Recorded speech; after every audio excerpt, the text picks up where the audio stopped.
Hello friends, welcome to my YouTube channel. Exercise 12.2 से question number 8 करेंगे। A floral design on a floor is made up of 16 tiles. एक फूल का design बना हुआ है फर्श के ऊपर जो 16 टाइल्स को यूज़ करके बनाया गया है, विच आर ट्राइंगुलर, और वो जो टाइल्स हैं वो ट्राइंगल शेप की हैं। The sides of the triangle being 9 centimetre, 28 centimetre and 35 centimetre. See figure में आप देख रहे हैं ये जो ट्राइंगुलर टाइल्स हैं इनकी साइड भी दे रखी है 9, 28 और 35। Find the cost of polishing the tiles at the rate of 50 पैसा पर सेंटीमीटर स्क्वायर। आपको कॉस्ट ऑफ पॉलिशिंग निकालनी है, यानी जो टाइल्स है ना इन सब के ऊपर पॉलिश करने का जो खर्चा है वो आपको निकालना है। रेट दिया हुआ है 50 पैसे पर सेंटीमीटर स्क्वायर। 1 सेंटीमीटर स्क्वायर के 50 पैसे चार्ज किए जाएंगे। तो क्वेश्चन बिल्कुल सीधा सीधा है।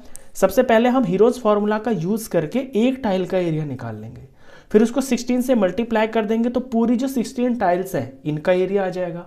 उसको रेट से मल्टीप्लाई कर देंगे तो हमें कॉस्ट भी पता चल जाएगी। तो शुरुआत यहीं से करेंगे कि पहले एक टाइल का एरिया निकालेंगे। तो एरिया ऑफ वन टाइल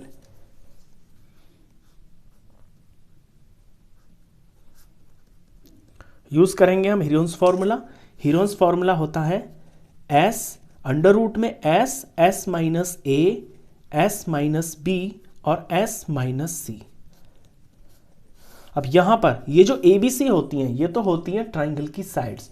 तो ए में मान लेता हूं 9 सेंटीमीटर को, बी में मान लेता हूं 28 सेंटीमीटर को और सी में मान लेता हूं 35 सेंटीमीटर को।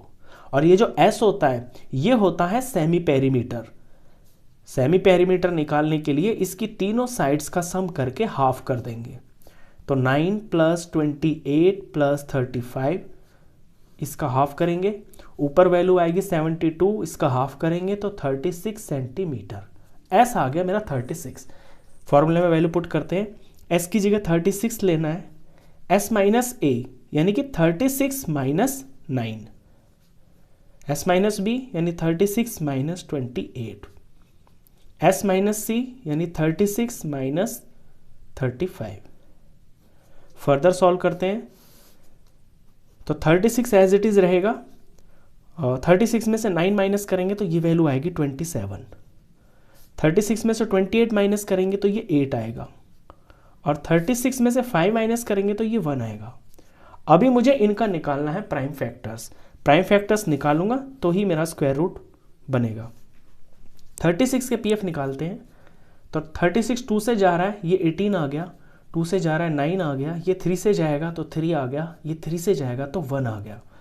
तो 2 इंटू 2 इंटू 3 इंटू 3 ये 36 के पीएफ हो गए। 27 के प्राइम फैक्टर्स निकालते हैं। 27 3 से जाता है, ये 9 आ गया, ये 3 से जाएगा 3 आ गया, ये 3 से जाएगा 1 आ गया। तो 3 इंटू 3 इंटू 3। अभी 8 के प्राइम फैक्टर्स निकालते हैं तो 8 2 से जाएगा तो 4 आ गया, ये 2 से जाएगा तो 2 आ गया, ये 2 से डिवाइड होकर 1 आ गया। 2 इंटू 2 इंटू 2, ये 1 बचा है। 1 रूट में इसका कोई इंपॉर्टेंस नहीं है, 1 इनके साथ मल्टीप्लाई होकर यही वैल्यू रहेगी, तो इसका हमें कुछ नहीं करना। अभी जो मेरे पीएफ आए हैं इनमें से 2 का पेयर बनेगा और 2 में से 1 बाहर आएगा।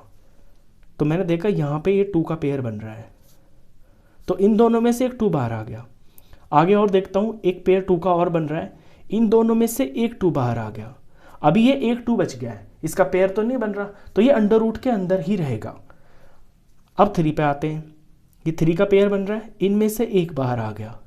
यहाँ पे 3 3 का पेयर बन रहा है, इनमें से एक बाहर आ गया, ये 3 अकेला रह गया।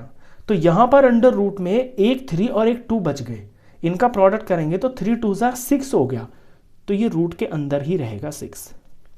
बाहर बाहर देखा, 2 2 4, 4 3 12, 12 3 36 और under root 6 as it is. अभी इसकी एग्जैक्ट वैल्यू निकालने के लिए, टाइल का एग्जैक्ट एरिया निकालने के लिए मुझे रूट 6 की वैल्यू निकालनी पड़ेगी। तो 36 मल्टीप्लाई रूट 6 की वैल्यू। अब रूट 6 की वैल्यू यानी कि 6 का मुझे निकालना पड़ेगा स्क्वायर रूट, और वो मैं निकालूंगा डिवीजन मेथड से।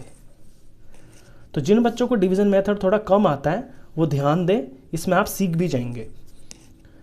6 है मेरा नंबर, पॉइंट के बाद में ऐसे पेयर बना लूंगा जीरोस के, क्योंकि डिवीजन मेथड में ना आपके पेयर्स बनते हैं।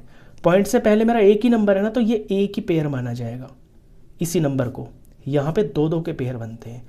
3 मैंने इसलिए लिए क्योंकि पॉइंट के बाद में 3 नंबर तक इस क्वेश्चन को सॉल्व करूंगा।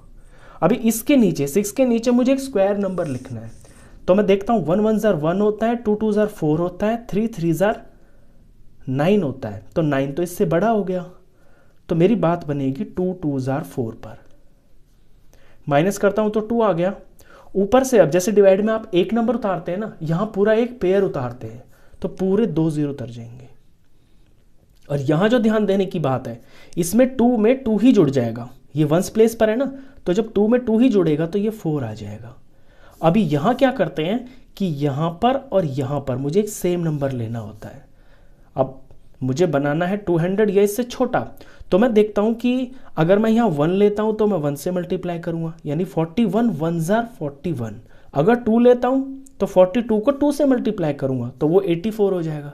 इस तरह से मैं चेक करके मैं नंबर पता करूंगा कि मेरी बात कहाँ बनेगी। तो मैं अगर यहाँ 4 लेता हूँ ना तो 44 बनेगा और 4 से मैं मल्टीप्लाई करूंगा तो मेरा नंबर 176 आएगा। इसे जब सब्ट्रैक्ट करता हूं तो ये 24 आएगा और पूरा ऊपर से अब ये वाला पेयर उतर जाएगा। अब यहां फिर से आप ध्यान देना, जैसे आपने यहाँ 2 में 2 प्लस किया ना तो 4 आ गया। यहां गलती से 44 में 44 प्लस मत कर देना, ये पीछे वाला नंबर ही प्लस होता है, सिर्फ वंस प्लेस वाला। तो इस 44 में सिर्फ 4 प्लस करना है तो ये आएगा 48।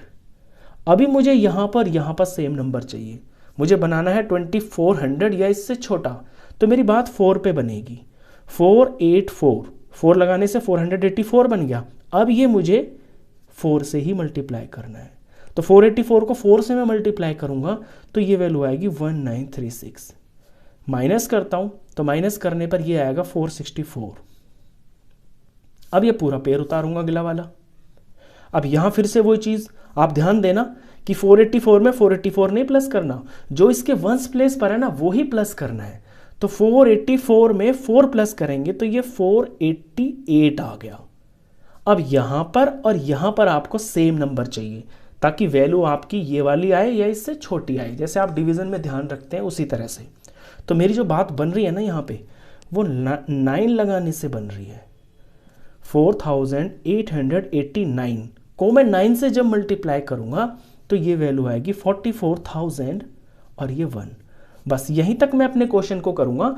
पॉइंट के बाद 3 नंबर तक करें आप क्वेश्चन को। फिर ये जो 3 नंबर है ना, इनमें से भी पीछे वाले ये जो 2 हैं इन्हें आप राउंड ऑफ करेंगे। अब मैं यहाँ राउंड ऑफ भी करके दिखा देता हूँ आपको। देखिए ये है 2.449। अब पीछे के ये जो 2 नंबर है इनको मैं राउंड ऑफ करता हूँ, तो पीछे लिखा हुआ है 49। तो 49 नियरेस्ट 10 करता हूँ तो ये मेरा 50 के पास होता है। तो इस 2.449 को मैं पीछे के 49 को मैं 50 लिख सकता हूँ। और डेसिमल में आपको पता है कि नंबर डेसिमल के बाद जो नंबर होता है उसकी तो वैल्यू होती है। लास्ट में जो जीरोज होते हैं ना, 1 लगाएं 2 लगाएं कितने भी लगाएं या ना लगाएं, बात एक ही है। तो मैं इसे सिंपली 2.45 भी लिख सकता हूँ, यही मैं यहाँ पे लिखूंगा। तो √6 की जो वैल्यू मेरी बनी 2.45।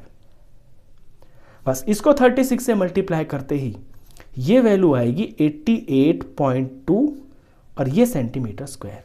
तो ये जो मेरा आया है ये है एरिया ऑफ 1 टाइल। अब टाइल का एरिया आ गया, अब हम डायरेक्ट कॉस्ट निकाल देंगे। The cost of polishing 16 tile, 16 है ना तो इसलिए 16। मैं एक ही स्टेप में सारा क्वेश्चन कर दूंगा इसको। अब एरिया, एक टाइल का जो एरिया है वो तो है 88.2 सेंटीमीटर स्क्वायर। अब क्योंकि 16 टाइल है तो इसे मैं 16 से मल्टीप्लाई कर दूंगा। अब यहां पर रेट पे आप ध्यान दें, रेट जो बुक के अंदर दिया है ना, रेट आपको दे रखा है ये 50 पैसे दे रखे हैं। तो पैसे के मैं अगर रुपए बनाऊंगा तो मैं 100 से इसको डिवाइड कर लूंगा तो ये 1/2 आ जाएगा और अब ये रुपीज बन गया। तो मैं यहां रुपीज ही ले लूंगा ताकि मेरा डायरेक्ट आंसर रुपीज में ही आ जाए।